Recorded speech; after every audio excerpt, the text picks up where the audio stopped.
આપ સૌને મારા જય શ્રી કૃષ્ણ ભક્તિ રાસમાં આપ સૌનું સ્વાગત છે। મિત્રો, આજના આ વિડીયોમાં આપણે સાંભળવાના છીએ અધિક માસમાં આવતી સોમવતી અમાસ ક્યારે છે, તેનું મહત્વ, મુહૂર્ત, શું કરવું શું ન કરવું, તેના ફાયદા ઉપાયો।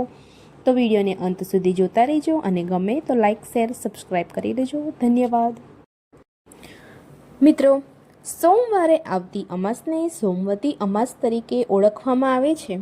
સોમવાર ભગવાન શિવને સમર્પિત છે અને તેથી સોમવારે આવતી સોમવતી અમાસ પણ ભગવાન શિવને સમર્પિત છે। આ દિવસે ભગવાન શિવની વિશેષ પૂજા પાઠ કરવામાં આવતા હોય છે, જે થકી જીવનમાં આવતા દુઃખ દરિદ્રો પણ દૂર થાય છે। આ ઉપરાંત આ દિવસે પવિત્ર નદી કે પવિત્ર સંગમે સ્નાનનું ખૂબ જ મહત્વ રહેલું છે। હિન્દુ ધર્મમાં અમાસની તિથિનું વિશેષ મહત્વ છે।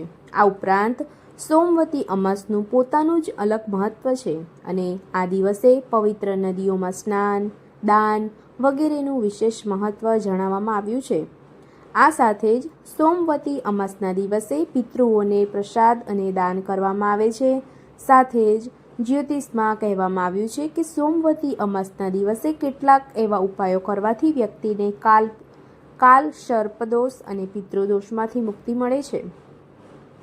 એવી માન્યતા છે કે સોમવતી અમાસની તિથિએ ભગવાન શિવ અને માતા પાર્વતીની પૂજા કરવાથી ભક્તોને તેમના આશીર્વાદ મળે છે, દોષોમાંથી મુક્તિ મળે છે અને વ્યક્તિને સુખ સમૃદ્ધિની પ્રાપ્તિ થાય છે। મિત્રો, આ વર્ષે પ્રથમ સોમવતી અમાસ અધિક માસમાં સોમવતી અમાસ આવે છે। આ સોમવતી અમાસ એટલે કે જેઠ અધિક માસના કૃષ્ણ પક્ષની અમાસની તિથિ 14 જૂનના રોજ બપોરે 12 અને 19 વાગે શરૂ થાય છે અને બીજા દિવસે એટલે કે 15 જૂને સવારે 8 અને 23 વાગ્યા સુધી રહેશે।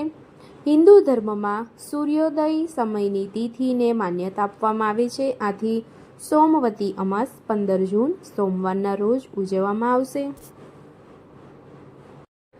આ દિવસે વહેલી સવારે ઉઠી બને તો બ્રહ્મ મુહૂર્તમાં ઉઠી શુભ મુહૂર્તમાં સ્નાન આદિ પરવારીને બને તો સ્નાન નદીમાં કરવું અને જો નદીએ ન જવાય તો ઘરના નહાવાના પાણીમાં ગંગાજળ થોડું મિશ્રિત કરીને સ્નાન કરવું। ત્યારબાદ પૂજા સ્થાન અથવા ઘરના મંદિરમાં સ્વચ્છ આસન પર બેસીને ભગવાન શિવ અને પાર્વતીની પૂજા કરવી, ધ્યાન કરવું। ઘરના શિવલિંગ પર દૂધ, પાણી, ચંદન, ફૂલ, બીલીપત્ર, કાળા તલ વગેરે અર્પણ કરી પૂજા કરવી, ધૂપ દીપ કરવો, ભગવાન શિવનું ધ્યાન કરવું, મંત્રો પાઠ સાથે ભગવાન શિવની ભક્તિ કરવી। અમાસ એ પિતૃઓ અને શનિદેવ માટે પણ પૂજનીય છે, તેથી આ અમાસના દિવસે પિતૃઓ માટે અને શનિદેવની પણ પૂજા કરવામાં આવે છે।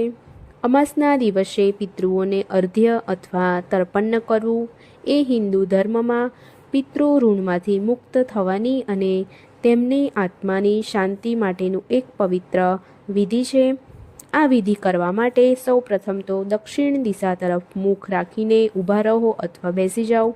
ત્યારબાદ તાંબાના લોટામાં શુદ્ધ જળ ભરો અને તેમાં થોડા કાળા તલ ઉમેરો, જવ અને ચોખા પણ ઉમેરી શકાય છે।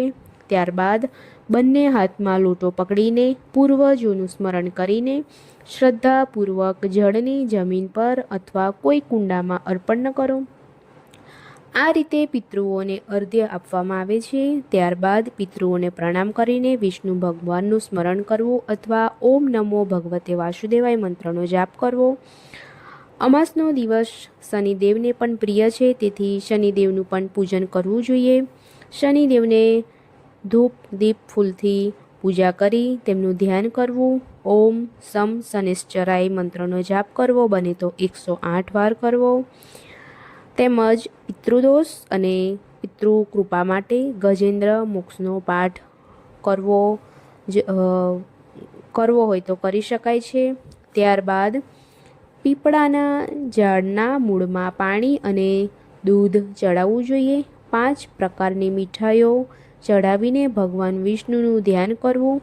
સાથે જ ત્યાં પવિત્ર દોરો ચડાવીને દીવો પ્રગટાવવો જોઈએ।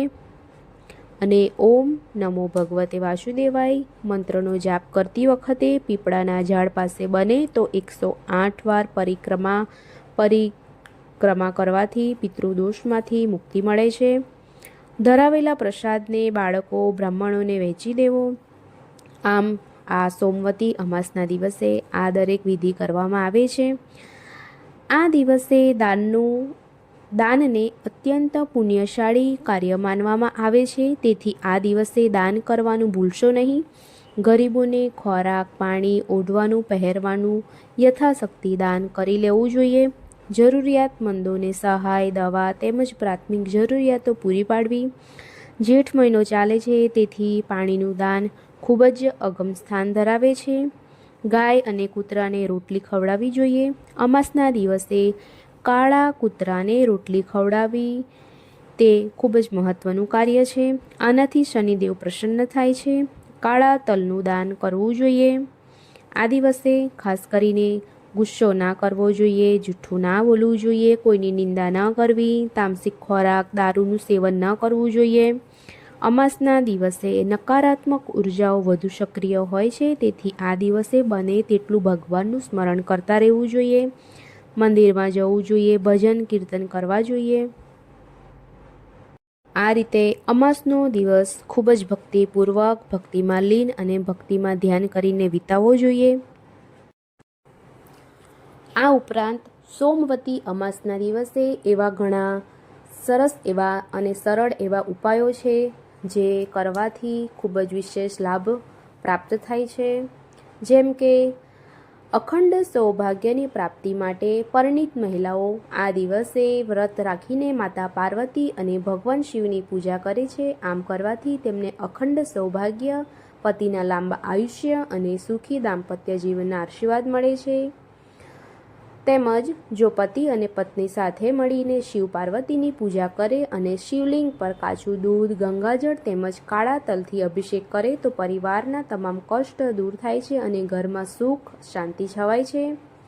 આ પવિત્ર દિવસે ગંગા કે અન્ય પવિત્ર નદીઓમાં સ્નાન કરવાથી વ્યક્તિના તમામ પાપ નષ્ટ થાય છે અને આ દિવસનું સ્નાન મોક્ષદાયક અને અનંત પુણ્ય આપનારું માનવામાં આવે છે.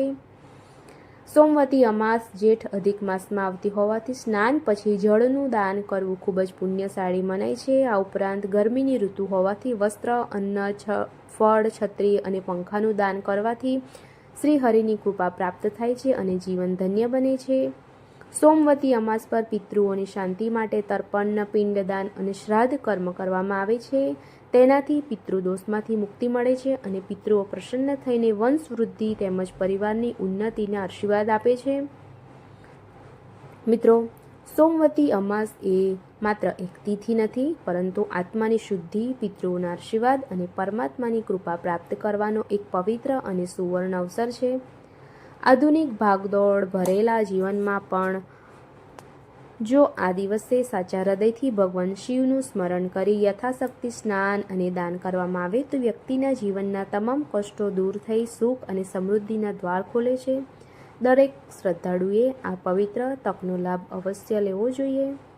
મિત્રો, જો તમને આ વિડીયો ગમ્યો હોય, માહિતી ગમી હોય, ઉપયોગી લાગી હોય તો વિડીયોને લાઇક કરો, શેર કરો અને ચેનલને સબસ્ક્રાઈબ કરવાનું ન ભૂલશો. જય માતાજી, જય શ્રી રામ.